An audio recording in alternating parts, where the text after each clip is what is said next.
on Sunday night? Seems to be the key last couple of games, was it, Richard? Yeah, I think so. I think we started games reasonably well for the best part of the year, but probably the most pleasing thing over the last 3 weeks in particular has been defensively. I think we started games really strongly, and I thought at the weekend, we started the game, with a lot of vigour, and I thought we defended really, really strongly, dominated field position, and perhaps 16-0 didn't quite tell the story of the half at the weekend. I felt we were really good value for that. The only concern at that is, a quick try sort of puts them back in it, but I thought the way we come out after half time, we carried on where we left off. So, we're really, really pleased with the way we've been travelling over the last sort of 3 weeks. What's the difference been then? I'm not too sure. It's hard for me to put my finger on it, because I think as a group of players we have trained. It's probably hard for me to say this when we're losing and people to believe me, but we have been training with the right level of intensity and quality for a long, long time. And even when we've had some run fixtures where we haven't quite got the results, sometimes the performances haven't been that far off, and the boys have never let it sort of affect the focus or the confidence. So it's just a case of translating sometimes into more 80-minute performances. We're performing for periods in game, but not for long enough. So I think for the second half of the season in particular, even probably the exception of the Wigan game when Wigan blew us away, but I think they've done that to more teams than us. I think we have performed to a fairly good level for a while now, regardless of whether we've won or lost. You've been doing some work in Newcastle with the Union? A little bit, yeah, a little bit. Well, not some work with them as such. The coaches have been down for a couple of visits now, and they brought a couple of the players. The standoffs, Jimmy Gopper, one of them, and Was Haravi, have been down to train and just spend a little bit of time doing some games with us and playing alongside, doing some drills alongside our ball players, really, just to have a look at some of the, I guess some of the things that our ball players do in terms of, deception and running lines and carrying and things like that, and triggers that they'll look for. We'll probably send a couple of our guys. We're going to send a couple of our performance staff up to them during the off season and have a look at their setup. I think you find this a lot in sport, that people go and have a look at other setups and systems and see if there's anything they can take from it. Obviously, Graham Steadman is part of their staff. And he's a good mate of mine, so Graham nips in every now and then to come and see us. And he's got a new head coach that's arrived this year, a guy called Peter Russell from New Zealand. So Peter's been down with another of the assistant coaches for just to have a look around, I guess. These players then aren't potential signings or anything, they're not looking at. No, definitely not. Just a little bit of see some different ideas and some different way to do things and try and help the game. And as I say, they're going to reciprocate, and some of our staff are going to be going up there and have a look at some of the stuff they do on the performance side of things. Can you learn about line-outs? Yeah, no, if I go, I'll go watch a game for a corporate, I think. But I'm sure there's things that can translate into both sports, ideas and skills. Would your guys have got anything out of it? This Players? Season? Yeah. What, by going up there or? No, just by them being down this week. Is it just?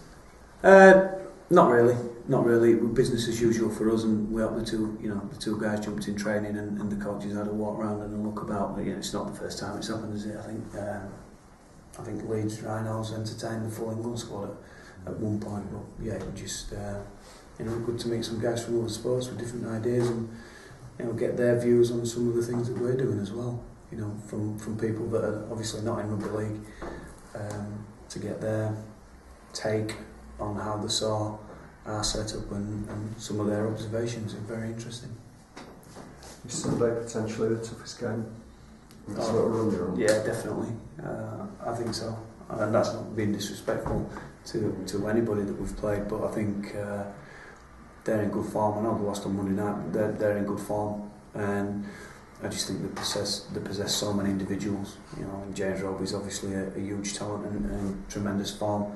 You know, just blokes like Solihull and Tony Pullatua and some of the big guys they've got up front, the damage that they can do. So, yeah, they're a good team playing with a smile on the face, with a lot of confidence, and they've got a lot of people with, you know, some explosive qualities about them. You know, they're a team that play lightning quick if you let them. So it's going to be a huge challenge for us defensively.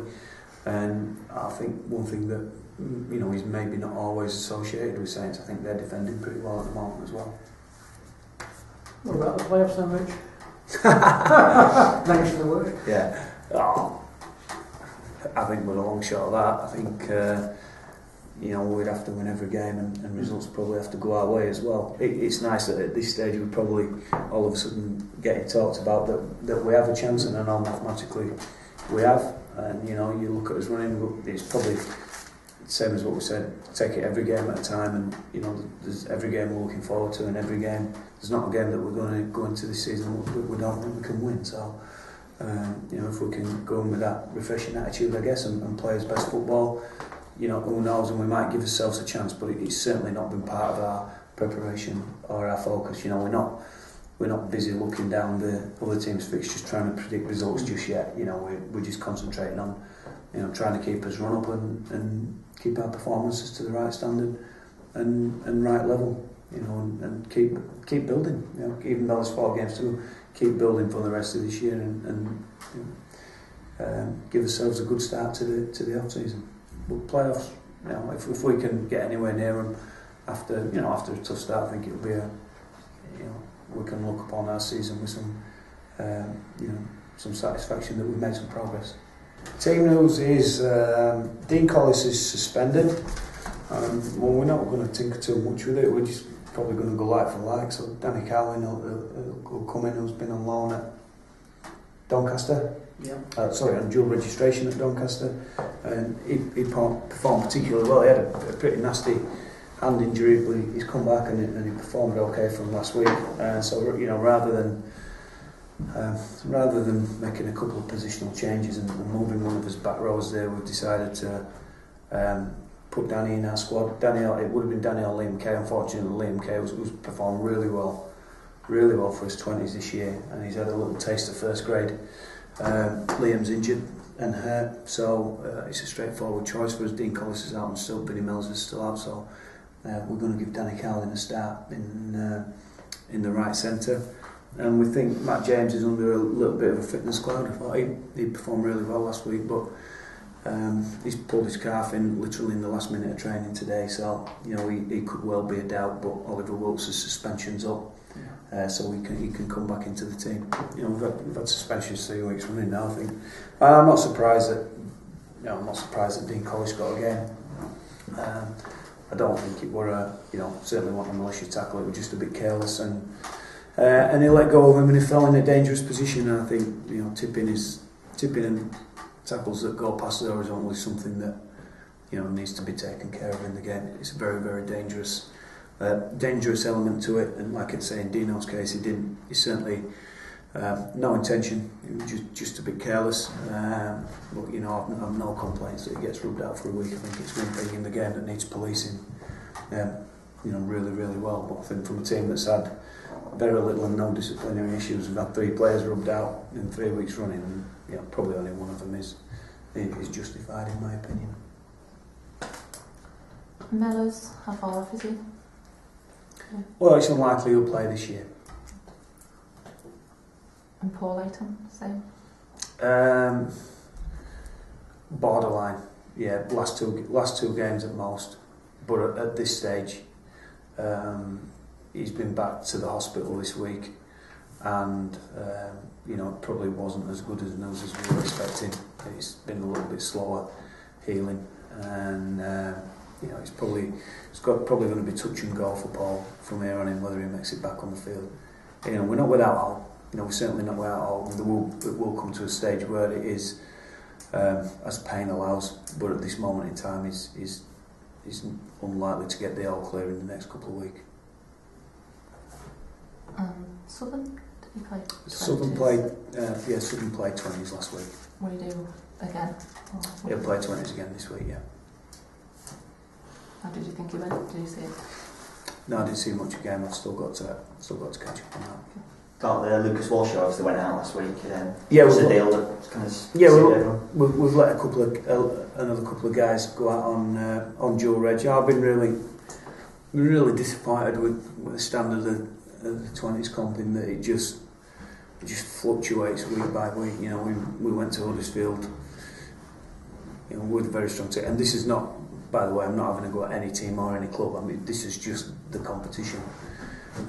You know, last couple of weeks we've played some teams. You know, we've been full of under 18s and trialists and things like that, and you know, we've put teams out containing Frankie Mariano, Matt James, Isaac John, those type of kids, and a lot of young players that have had plenty of first team experience. So we just didn't feel that they were getting too much from, you know, racking 50 points up again teams, and then all of a sudden, you know, we might get one tough game, and then again another couple of weeks where they're not getting the right level of competition. So Chris Anakin and Lucas, I think Chris Anakin in particular, I think he's performed really well for our 20s this year, but he's an overage player, and you know, we just probably need to see him step up a little bit and play some first grade rugby, and you know, Workington have offered him that chance, so Chris is going to go up and play the rest of the year for him, and Lucas is going to do the same at Doncaster. Lucas has done some really good stuff in first grade this year, but at the same time he's still very much learning the game, and he still needs to learn how to push himself through periods when he's feeling tired, and we just feel that he you know, he's just not getting tested with that at under 20s level. So, you know, it's there running to the end of the season. You know, all the teams that our players are with are sort of in with a shout at playoffs, so it's getting into the exciting time for them, and you know, hopefully a little bit more pressure games, and say playing with men at first grade level in a more competitive environment, I think. And you know, it brings them out of the comfort zone a little bit as well. What do you think will happen to the kind of 20s competition next year? We're discussing it. Yeah, I've got no idea. No. I know. Oh, well, no, I don't know. I don't know. It's all a bit. Yeah, I'm not too sure. I'm not too sure where it's heading. I think the game needs to be a little bit stronger on it and say, you know, we're either all in or we're not in at all. I think having half the competition, having an option of being in it, and then other teams not, and other teams possibly merging, I just think it's crazy. And it's only for a year. I think they either say, right, we're all in for reserve grade, or we're not at all, and you know, you'll dual reg your players out. But you know, there needs to be a system.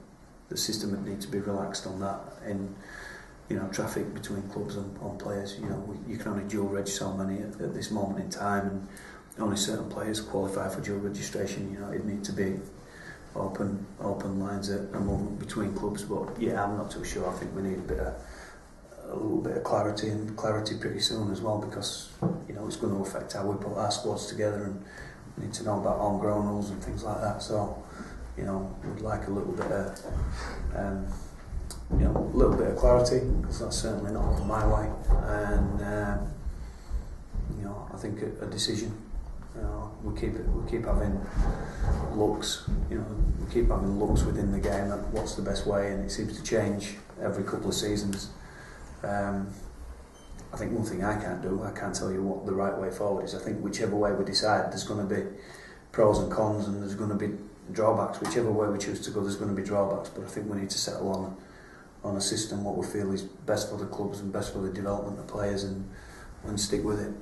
You know, rather than chopping and changing like we are doing, and you know, the ambiguity that surrounds the whole issue at the moment.